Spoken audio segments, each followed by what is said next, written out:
Con uno, el periodista y economista Samuel García en colaboración especial. Samuel, te saludamos con mucho gusto, muy buenas noches. Muy buenas noches, Pepe, un placer estar contigo otra vez. Al contrario, muchas gracias. ¿Cómo están siendo tus lecturas de lo que ha sucedido ayer con el anuncio de la Reserva Federal de aumentar 1/4 punto porcentual las tasas de interés y la réplica en el mismo sentido por parte del Banco de México?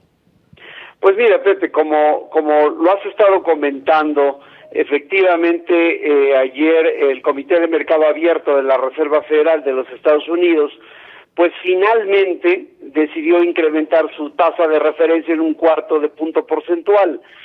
Digo que finalmente porque, bueno, esta era una medida ya bastante esperada por todo el mundo desde hace varios meses atrás.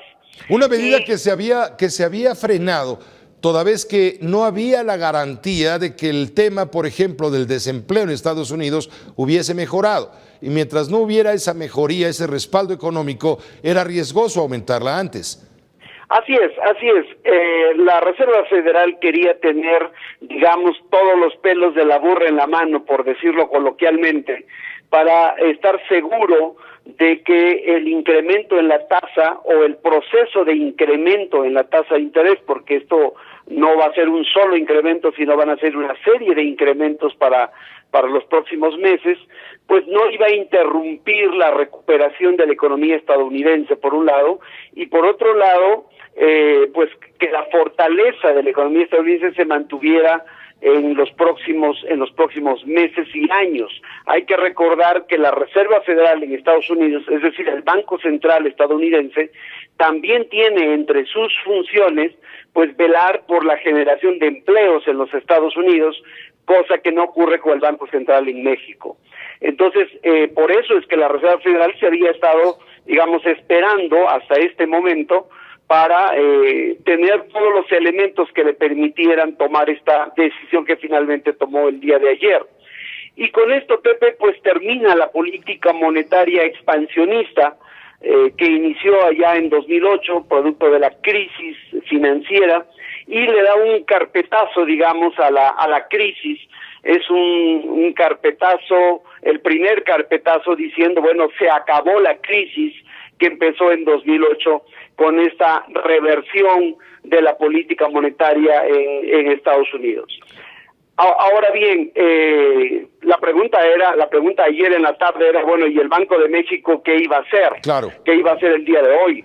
Porque prácticamente todos los países en América Latina ya han subido su tasa de interés.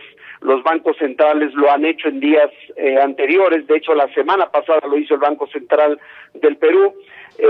Y solamente México no había movido su tasa de interés del 3% desde junio del año pasado, de 2014. No lo había hecho porque tenemos en México una inflación muy baja, de hecho históricamente baja, y todas las condiciones internas, Pepe, están dadas para que el Banco de México mantenga la tasa de interés en el nivel en el que está, del 3%.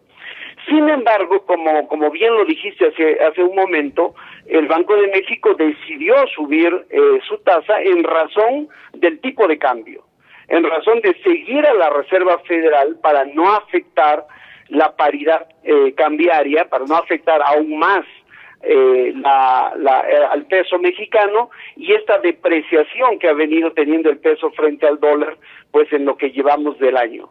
Esa es la razón fundamental. Sí.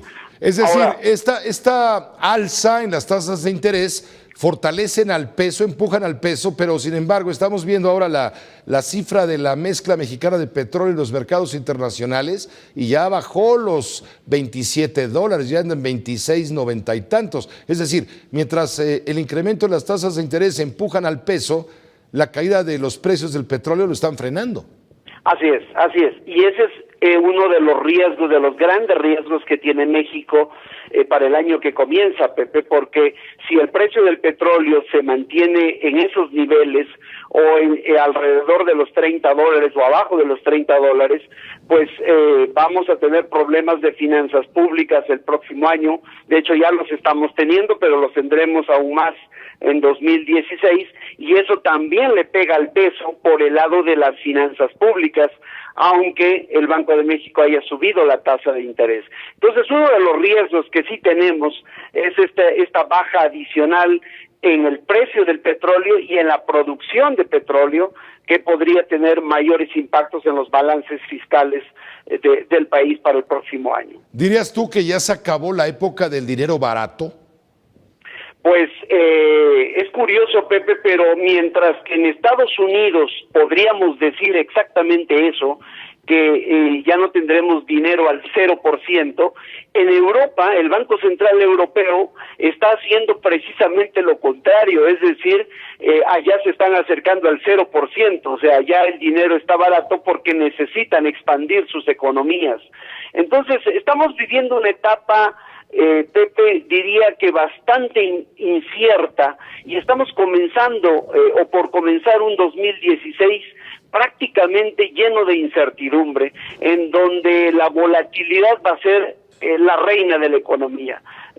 No sé si me estoy atreviendo demasiado con esta frase, pero no tengo otra para describir lo que está ocurriendo hoy en los mercados financieros.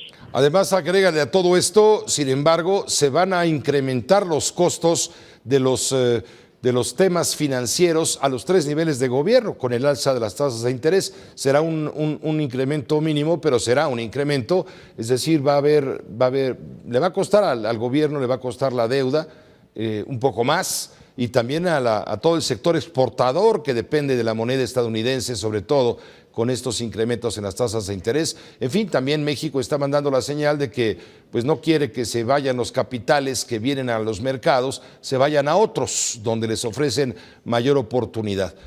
Compensa. Así es, así es. Así es, de hecho, quizá este cuarto de punto porcentual todavía sea un incremento marginal, pero estamos esperando que el próximo año haya por lo menos 2 incrementos más de las tasas de interés, y estos incrementos acumulados sí tendrán el efecto que tú estás comentando, Pepe, sobre la deuda externa del gobierno mexicano y sobre la deuda de las empresas, que ha crecido de manera muy importante en los últimos años, y esto hay que subrayarlo.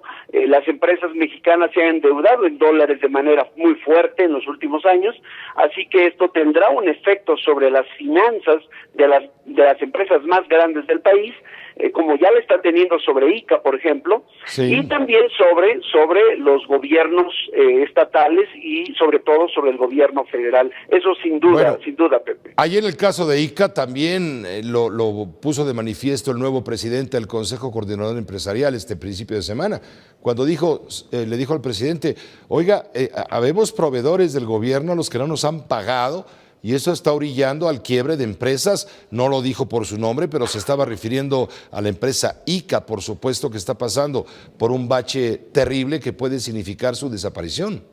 Así es, está en una situación bastante delicada por lo que estás mencionando. El gobierno ha sido un mal pagador, no solamente con ICA, sino con muchas empresas grandes y medianas del país, y ha puesto en riesgo evidentemente las finanzas de estas empresas, pero la otra razón es la que estamos comentando, precisamente, que tiene que ver con su endeudamiento en dólares. Yo, hablando con algún alto funcionario de la empresa, de ICA, le preguntaba acerca de esto y me decía, bueno, es que la deuda en dólares pues estaba muy barata y había que tomarla, precisamente por esta expansión monetaria que había impulsado el gobierno de Estados Unidos. Teníamos deudas en dólares pues prácticamente cercanas a cero, y por eso es que las empresas se endeudaron fuertemente en dólares. Ahora que hay una reversión en la tasa de interés, entonces vamos a tener consecuencias sobre ICA y sobre seguramente muchas otras empresas que veremos en las próximas semanas con cuidado, Pepe. Samuel García, muchísimas gracias por esta colaboración a través de Uno TV Noticias. No, al contrario, Pepe, un placer como siempre. Un abrazo, gracias. Samuel García, periodista, experto y economista también, experto en estos temas que no dejan de ser muy interesantes.